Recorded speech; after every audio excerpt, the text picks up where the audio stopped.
Hi, and welcome. You're listening to the X22 Report. My name is Dave, and this is episode 1311B, and today's date is June 20th, 2017, and the title of the episode is, We Are Headed to a Situation Where One Little Spark Could Cause Worldwide Devastation. Let's get into the economic collapse, political, and geopolitical news. Now, it seems there's question after question about the unmasking of individuals within government. And we know from Comey's testimony that, yes, there are individuals that have the ability to unmask, and people have unmasked U.S. citizens or U.S. government officials, which is completely against the law. And those individuals should be investigated and maybe thrown into jail. And what we're seeing right now is there's been a investigation into where those records are. And the National Security Council, they cannot hand over the records relating to former National Security Advisor Susan Rice's surveillance of Americans because they've been moved to the Obama Presidential Library and may be sealed for as many as 5 years. Now, this is coming from Judicial Watch. Now, first question is, why have they been moved?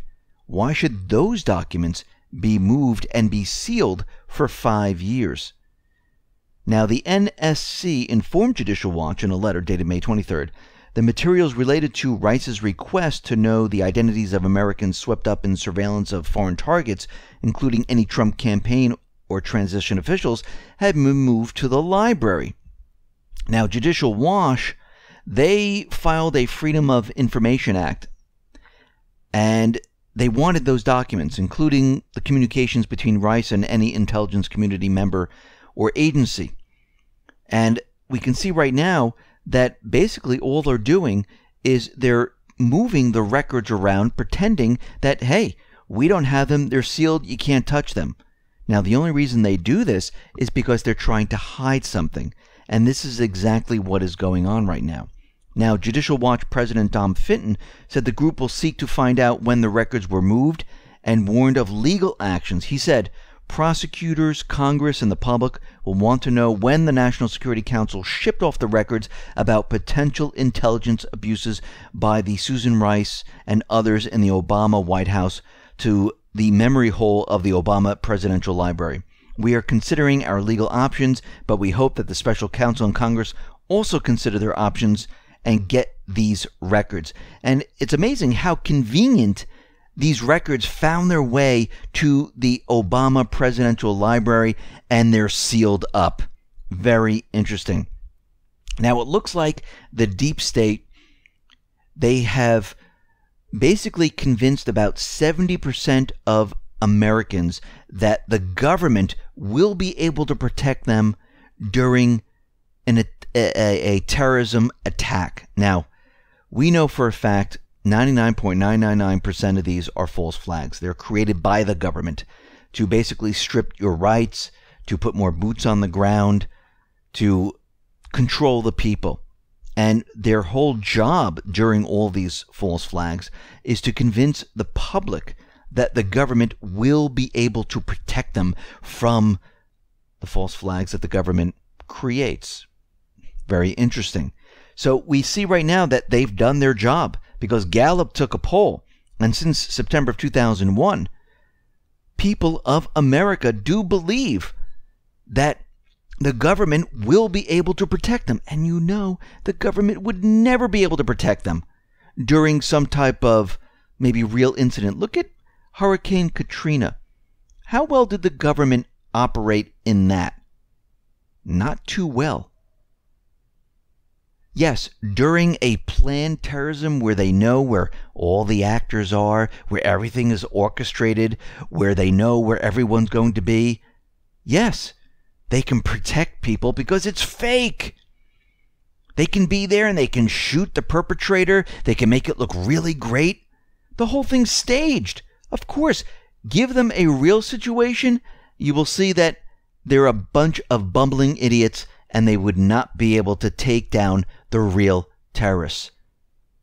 And we can see right now, but their job was to convince the American public that the government is there to protect them.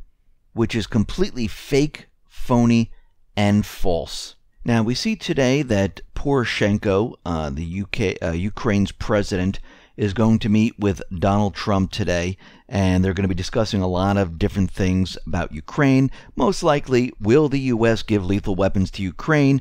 And we can see right now John McCain, well, he's threatening to block Trump's Deputy Defense Secretary nominee over Ukraine because of a tense exchange over providing weapons to Ukraine. Now, McCain took issue with Boeing executive Pat Shanahan's written response to the Senate Armed Services Committee that he would need to take a closer look at equipping Ukrainian allies with lethal arms. And of course, McCain was out there and he went ballistic, saying, have you not been aware of the issues of what has been happening in Ukraine? Are you not aware of the actions of the Senate Armed Services Committee? Have you not been aware of the thousands of people who have been killed by Putin?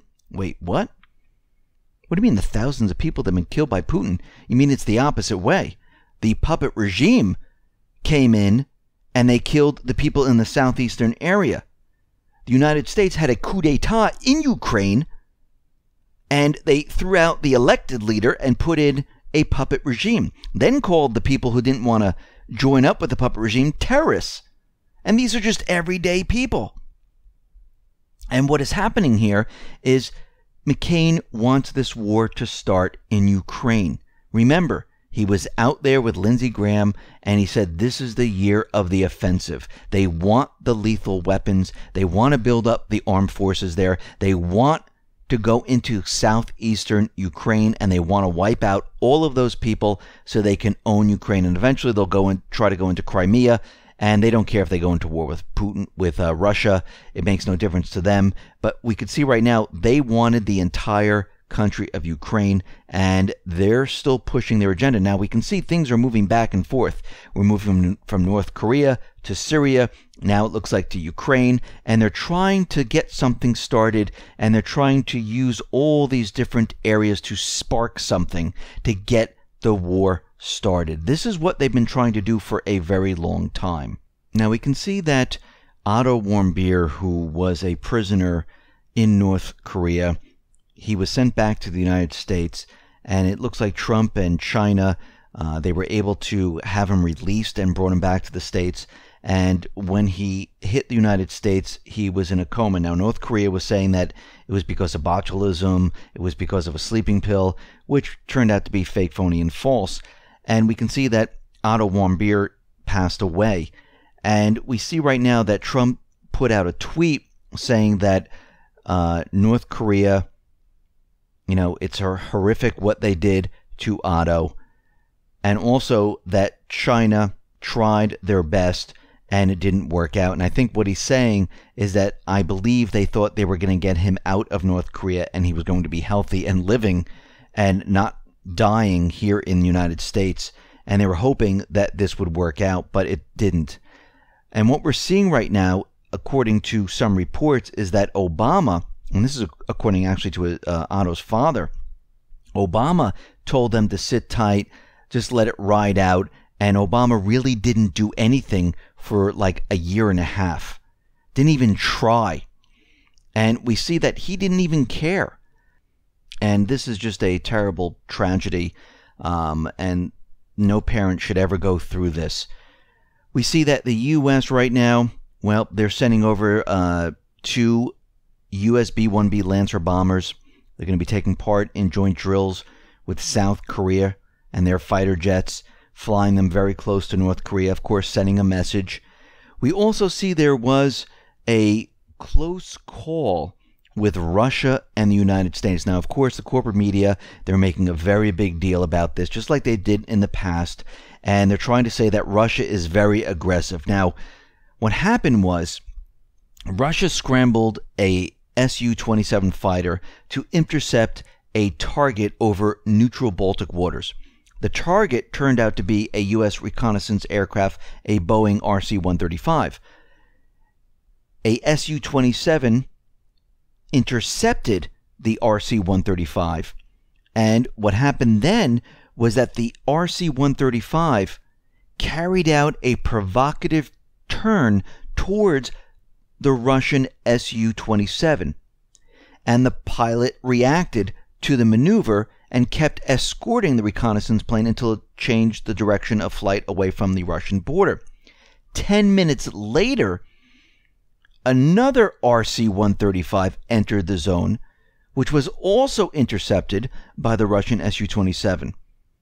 Now, over the past week, U.S. and NATO reconnaissance aircraft have carried out more than 15 flights over the Baltic with reconnaissance purposes in the immediate vicinity of the Russian border. And of course, the Pentagon, the corporate media, they're all saying that Russia is being very aggressive. Now, we've seen this before where U.S. planes go very close to the Russian border. They make a provocative move to get Russia to do something, and then they turn around and they blame it on Russia. And this is being done on purpose for provocation purposes. They want to show that Russia is very aggressive. And again, all they have to do is put out the story and people will believe it. But when we look closely at what really happened, we see, well, things aren't as clear as the corporate media is saying, and the story doesn't match up to what they're exactly saying. And we've seen this before. This is all part of their plan. Now, Russia has begun discussions on military cooperation with Saudi Arabia. Saudi Arabia is interested in the development of military technical cooperation with Russia. A number of contract documents are being discussed. Work is in progress on determining the possible level of technological cooperation and the direction of such cooperation. And we can see already that even though Saudi Arabia has been making deals with the United States, they're also making deals with Russia. We also see Qatar, we also see Saudi Arabia making deals with China and Russia and actually doing business without the dollar. Now, the BRICS countries, they're going to establish an international anti-terror coalition, and this is made up of Brazil, Russia, India, China, and South Africa, and the other BRIC nations. And they urge the global community to establish a genuinely broad counter-terrorism coalition where they're going to actually go after terrorists. Now, what is happening out in Syria right now, we can see that the U.S., the deep state, they are making their move. They don't care about the Islamic State like they did before. They don't need them right now because they are in the process of breaking up Syria. This has been their plan all along, and it looks like they're moving forward with this plan. This is why we see the deep state protecting their area. This is why they're shooting down a Syrian jet. This is why they're shooting down a drone, a Syrian drone.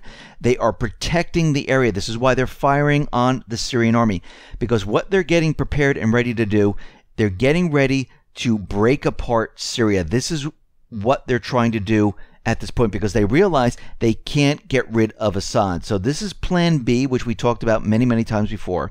And since the incident with shooting down a Syrian jet, and now Russia has turned on their S-300, 400, their whole entire system, and they're going to paint the coalition planes. We see Australia right now is going to halt air operations in Syria after Russia suspended cooperation with the U.S.-led coalition. Australia says, we are out. We're not getting involved in this. Now, we can see right now that the U.S., they are setting up more and more bases in the Kurd area. Now, they're doing this because their plan is to break Syria apart. And we can see right now, according to local sources, U.S.-led coalition forces have begun setting up a new military base in Tabqa town in the province of Raqqa. And the new base will be located in the military housing. And we can see right now that this is what they're trying to do. The Kurds already received around 12,000 rifles, 6,000 machine guns, 3,500 machine guns, 3,000 RPG-7 bombers, and 1,000 grenade launchers. And we see they're equipping them because they want them to hold this territory. Now, State Senator from Virginia, Richard Black, said the establishment of U.S. military bases in Syria is a violation of international law. This is a sovereign country that has never taken any offensive action towards America. we invaded, we're setting up bases, and now we're getting ready to break it apart. And I should say the deep state is getting ready to break it apart. And what is happening right now, since the incident with shooting down this Syrian jet, the U.S. is repositioning aircraft all over Syria because what has happened with the downing of a Syrian jet. And we see that the CENTCOM announced this. They're repositioning the U.S. aircraft that are deployed inside of Syria. Now, like I said just a moment ago, a U.S. jet shot down a Syrian drone, and this was an armed Shahed 129 UAV. And of course, they said it was hostile, it was coming towards them, and they had to shoot it down. And of course, this is what they're going to say about everything that's happening inside of Syria. But we need to remember something very important. The United States is in a sovereign country. The deep state invaded this country. They were not invited in. They started setting up bases, and now they're shooting at the sovereign government's armed forces. This is an act of war. I mean, think about it. Go back to World War II. When Germany invaded Poland or France or England, didn't they do the same exact thing? This is what's happening right now. And what they're trying to do is they're trying to divide the nation. They don't need the Islamic State. And while this is going on, we see chaos around Europe to keep everyone busy. So it takes all eyes off of what is really going on in Syria, and it keeps all eyes on the chaos in Belgium. It keeps chaos in London. It keeps chaos in France. And everyone doesn't realize what's going on. And we see that Dumford is out there, this is the U.S. State Department, saying that yes, the U.S., the deep state, is getting ready to set up local governance in Raqqa.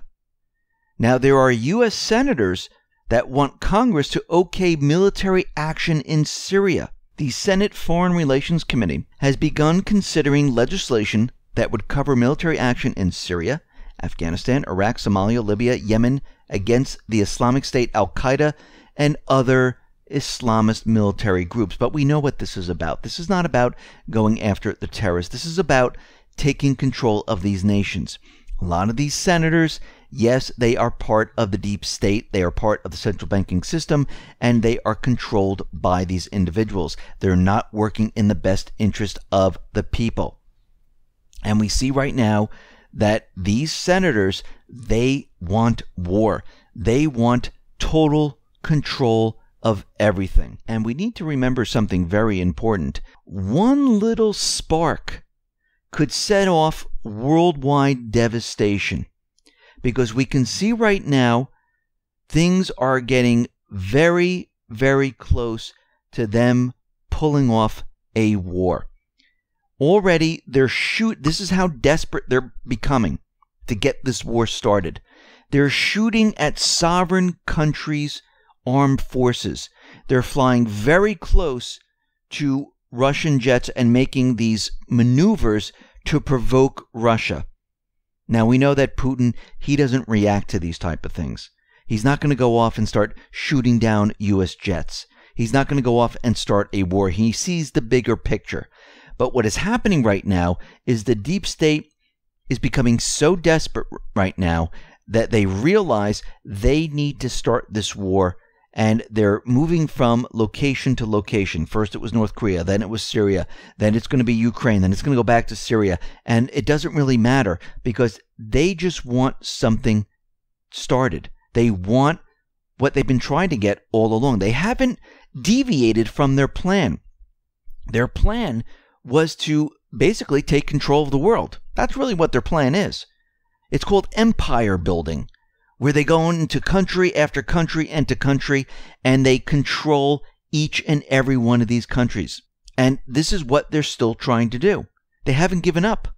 And every time we have some type of economic disaster, we end up in a war. World War I, World War II. Here we are, very close to World War III. This is what they're trying to get started. And we can see they are pushing as hard as they possibly can. Listen, everyone, thanks a lot for listening. Be well, be safe, and especially be prepared. Thanks a lot.